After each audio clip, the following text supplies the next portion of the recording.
Hello dear friends, you are watching physics concept by Pooja. आज हम class +2 का chapter 3 discuss करेंगे जो कि है करंट इलेक्ट्रिसिटी। आज का हमारा टॉपिक रहेगा electrical energy and power. Start करते हैं। सबसे पहले हम देखते हैं इलेक्ट्रिकल एनर्जी कि जो हमारा सेल है वो कितनी एनर्जी सप्लाई करेगा। ठीक है, तो यहाँ पर हमारे पास सबसे पहले हम क्या करते हैं, एक सेल ड्रॉ कर लेते हैं। ये हमारे सेल का पॉजिटिव टर्मिनल है और ये सेल का नेगेटिव टर्मिनल है। यहाँ से हमारे पास इस सेल से हम क्या कर रहे हैं, यहाँ से हम इस सेल से आई करंट निकाल रहे हैं। ठीक है, और मान लेते हैं ये आई करंट जो है वो एक्सटर्नल सर्किट में किसी रजिस्टर के पास जा रहा है। ठीक है, यहाँ पर एक सर्किट में हमने एक आर रजिस्टर लगा लिया है, तो आई करंट हम जितना सेल से करंट निकालते हैं उतना ही उसको वापस कर देते हैं, तो करंट आई भी हमें इस सेल को वापस देना पड़ेगा। तो अब हम क्या करते हैं, सबसे पहले हम work done by the cell निकाल लेते हैं कि ये सेल जो है वो हमारे चार्ज पर कितना काम करेगा। करंट फ्लो कर रहा है, इसका मतलब यहाँ से क्या फ्लो कर रहे हैं, चार्ज फ्लो कर रहे हैं। ठीक है, चार्ज जा रहे हैं। तो जो ये सेल है हमारा जो कि V पोटेंशियल डिफरेंस पर है, मतलब इसका जो पॉजिटिव टर्मिनल है वो V पोटेंशियल पर है और जो नेगेटिव टर्मिनल है वो 0 पोटेंशियल पर है।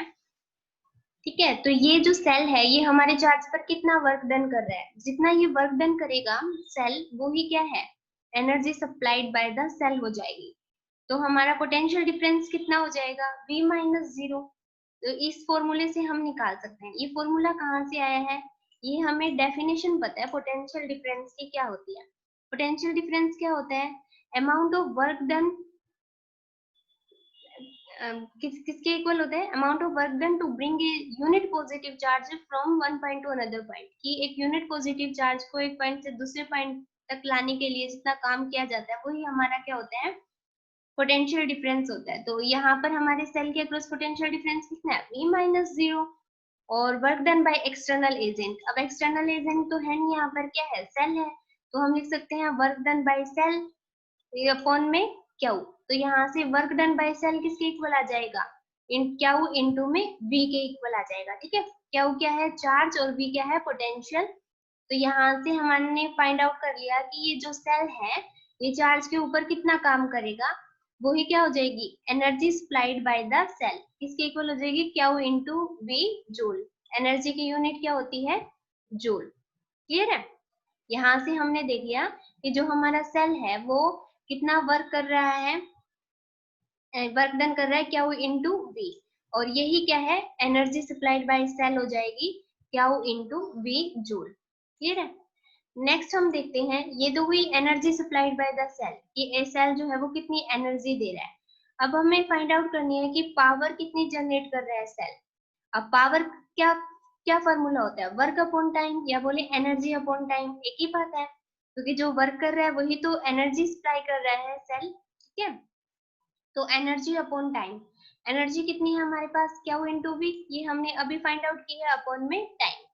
तो यहाँ से हमारे देखो क्यू बाई टी टर्म क्या होती है, मतलब चार्ज अपॉन टाइम, कि कितने टाइम में कितना चार्ज फ्लो कर रहा है, उसी को तो हम क्या बोलते हैं, करंट बोलते हैं। तो क्यू इंटू टी को हम, क्यू अपॉन टी को हम क्या लिख सकते हैं, करंट। तो पावर का यहाँ पर हमारे पास फॉर्मूला क्या आ गया, V into I, V potential, I क्या है, करंट। ठीक है, तो ये हमारे पास हो जाएगी power generated by the cell. Power किसके इक्वल हो जाएगी, VI के, और एनर्जी किसकी इक्वल होती है, क्यू V के।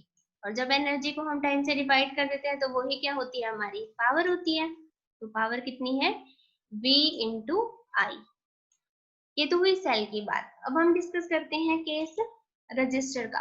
तो हमने देखा कि जो हमारा सेल है वो कितनी पावर चार्ज को प्रोवाइड कर रहा है, V इंटू आई। तो जो हमारा सेल है वो जितनी पावर, कितनी पावर दे रहा है, V इंटू आई, ये पावर दे रहा है ना, V इंटू आई। ठीक है, तो अब जो सेल है वो क्या है, चार्ज को प्रोड्यूस नहीं करता बल्कि चार्ज को मूव करवाने का काम करता है। चार्ज कब मूव करता है, जब पोटेंशियल डिफरेंस होता है। तो जो सेल है वो हमें एक कांस्टेंट पोटेंशियल डिफरेंस प्रोवाइड करता है। ठीक है, तो यहाँ से हमारा चार्ज जो है वो इतनी पावर बोले लेके गया है V इंटू आई, तो ये सारी की सारी यहाँ पर रजिस्टर में खर्च कर देता है। ठीक है, तो पावर डिसिपेटेड इन रजिस्टर, इस रजिस्टर में कितनी पावर खर्च हो जाएगी, वो हो जाएगी V इंटू आई। जितनी सेल चार्ज को दे रहा है वो उतनी खर्च कराएगा कहाँ पर, रजिस्टर में। फिर खाली होकर फिर सेल के पास आता है, भाई मुझे पावर दे दे, तो फिर सेल उसको पावर दे देता है, फिर जाता है और फिर रजिस्टर में खर्च करके फिर वापस। तो इस तरह से ये चलता रहता है इनका काम। ठीक है, तो अब हमारे पास पावर का फॉर्मूला है V इंटू आई। तो हमें ओम्स लॉ से अब रजिस्टर आ गया, तो यहाँ पर रेजिस्टेंस भी होगा, तो इसलिए हम ओम्स लॉ की कहानी से इस फॉर्मूले को और फॉर्मूले निकालेंगे न्यूमेरिकल में जो हमारी हेल्प कर सके। तो ओम्स लॉ हमें पता है V is equal to I R होता है। ठीक है, तो यहाँ पर हम क्या करेंगे, पावर का फॉर्मूला यहाँ पर हमारे पास देखो V इंटू आई है। ठीक है, V इंटू आई है हमारे पास, तो यहाँ से ओम्स लॉ से हम क्या करेंगे, V की वैल्यू आई आर पुट कर देंगे। यहाँ पर V की जगह पे क्या पुट करेंगे, I इंटू में R, और ये I है ही हमारे पास, तो ये कितना हो जाएगा, I स्क्वेयर R। तो सेकेंड फॉर्मूला हमारे पावर का क्या हो जाएगा, I स्क्वेयर R। इसी तरह से यहाँ पर हम I की वैल्यू निकाल के ओम्स लॉ से और इस फॉर्मूले में पुट कर देंगे, P is equal to V I. P किसके इक्वल है, वी आई के इक्वल है। और ओम्स लॉ से I की वैल्यू हम क्या लिख सकते हैं, I की वैल्यू कितनी हो जाएगी यहाँ से, V अपॉन R। तो ये लिख दिया हमने V अपॉन R। तो थर्ड फॉर्मूला हमारे पास पावर का कितना हो जाएगा, V स्क्वायर अपॉन में R। तो ये पावर के तीन फॉर्मूले आप ध्यान रख सकते हैं, कौन कौन से। फर्स्ट है पावर का V into I, potential into current. Second formula power किसके इक्वल हो जाएगी, आई स्क्वायर इंटू में आर, करंट इंटू में रेजिस्टेंस। और थर्ड किसके इक्वल हो जाएगी, V स्क्वायर अपॉन में R। तो ये फॉर्मूले आप ध्यान रखिए, पावर के तीन फॉर्मूले सिर्फ एक ध्यान रख लीजिए, इसी में ओम्स लॉ की वैल्यू पुट करके यहाँ से बाकी के दो फॉर्मूले आप डिराइव कर सकते हैं। नेक्स्ट हम देखते हैं, ये तो हुई पावर की बात। अब हमें देखना है कि जो हमारा रजिस्टर है उसमें कितनी एनर्जी खर्च हो गई। तो हमें पता है पावर का फॉर्मूला कितना है, एनर्जी अपॉन टाइम। तो स्मॉल एनर्जी की बात कर लेते हैं हम, डीई अपॉन में dt। अगर टोटल एनर्जी निकालनी है तो इस टर्म का क्या करेंगे, इंटीग्रेशन करेंगे। तो डीई को इधर ही रखा और p into D T multiply कर दिया और फिर इंटीग्रेट कर दिया। तो डीई का इंटीग्रेशन क्या हो गया, e। अब हम लिमिट देख रहे हैं कि 0 से t टाइम में कितनी एनर्जी जो है वो रजिस्टर में खर्च होगी। तो यहाँ पर हमने लिमिट क्या रखी, 0 से t। तो यहाँ पर पावर का हम फॉर्मूला है वो हम कौन सा यूज कर लेंगे, आई स्क्वेयर आर। यही फॉर्मूला क्यों यूज किया ये आपको बाद में जब आप और अल्टरनेटिंग करंट वाला चैप्टर डिस्कस करेंगे तो उसमें और भी क्लियर हो जाएगा। आई स्क्वेयर आर इंटू में डी टी।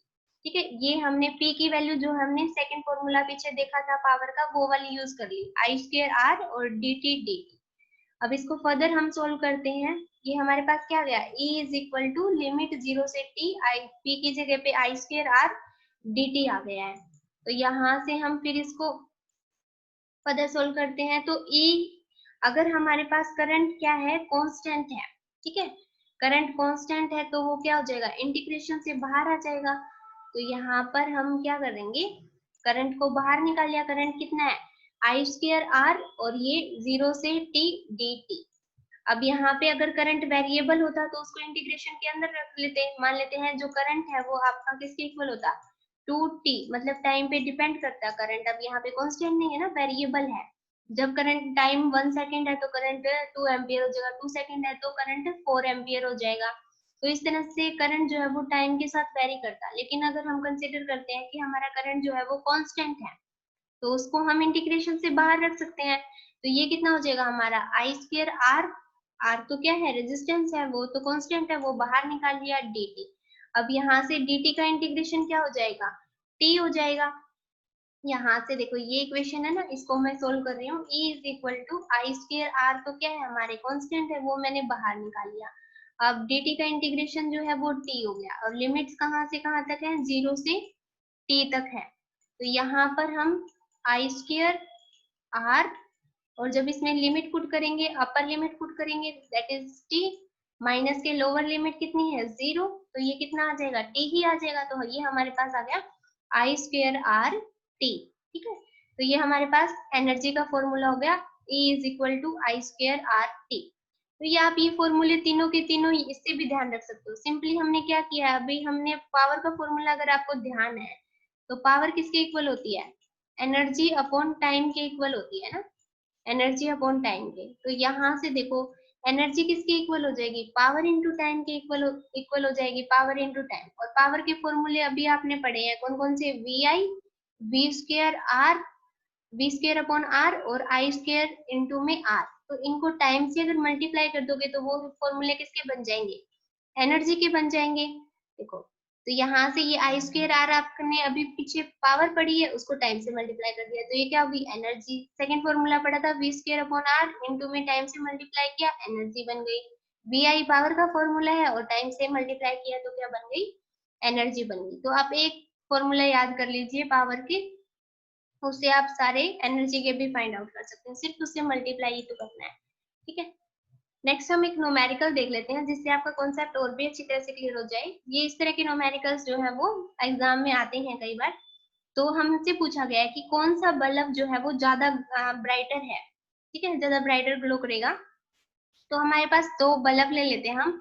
बल्ब ए है जो वो जब भी आप बल्ब लेके आते हैं मार्केट से, कोई भी इलेक्ट्रिकल इंस्ट्रूमेंट लेके आते हैं तो उस पर ये इस तरह से लिखा होता है कि 100 वोल्ट है और 220 वोल्ट है।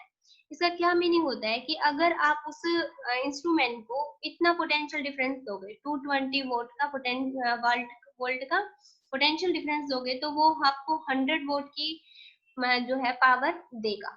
ठीक है, अब वोट इतनी देगा। तो हमारे इंडियन जो सिस्टम है वो 220 वोल्ट जो है वो पोटेंशियल डिफरेंस के ऊपर ही काम करते हैं, क्योंकि जो हमारे घरों में जो इलेक्ट्रिसिटी आती है वो 220 वोल्ट पर ही आती है, एसी करंट आता है जो।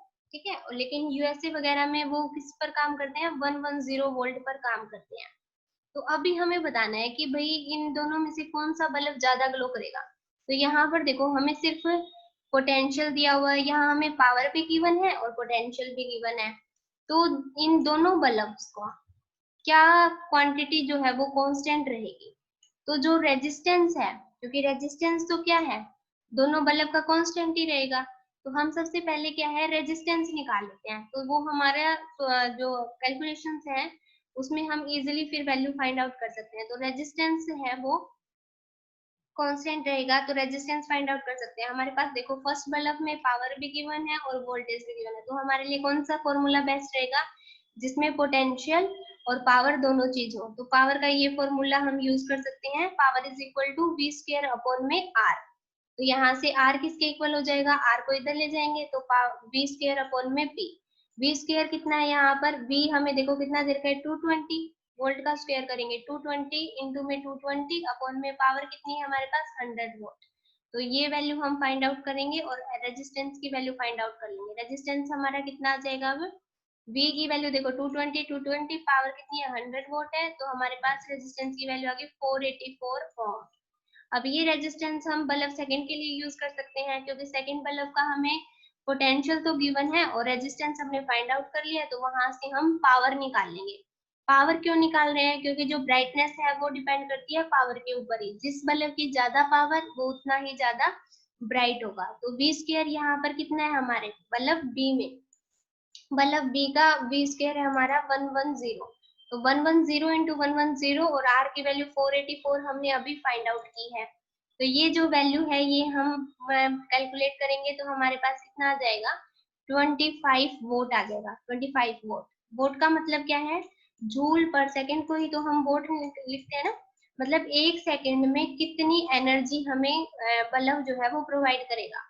तो ये 25 वोट आई है और बल्ब ए की कितनी है 100 वोट है और बी की कितनी आई है 25 वोट आई है, तो पावर किसकी ज्यादा है, ए बल्ब की ज्यादा है। तो मतलब बल्ब ए जो है वो ज्यादा ब्राइट ग्लो करेगा, क्यों, क्योंकि इसकी ब्राइटनेस ज्यादा, क्योंकि इसकी पावर ज्यादा ही है। पावर का मतलब क्या है कि कितने टाइम में कितनी एनर्जी हमें देगा, मतलब हीट एनर्जी प्रोवाइड करता है बल्ब। तो मतलब ये तो कितना दे रहा है, एक सेकंड में 100 जूल एनर्जी दे रहा है और ये एक सेकंड में 25 जूल एनर्जी दे रहा है। को तो कौन सा ग्लो करेगा, bulb A glow brighter than P. Clear है, तो इस तरह से आप इनके न्यूमेरिकल कर सकते हैं और भी आप प्रैक्टिस कर सकते हैं। आई होप आपको ये टॉपिक क्लियर हो गया होगा। Thanks for watching.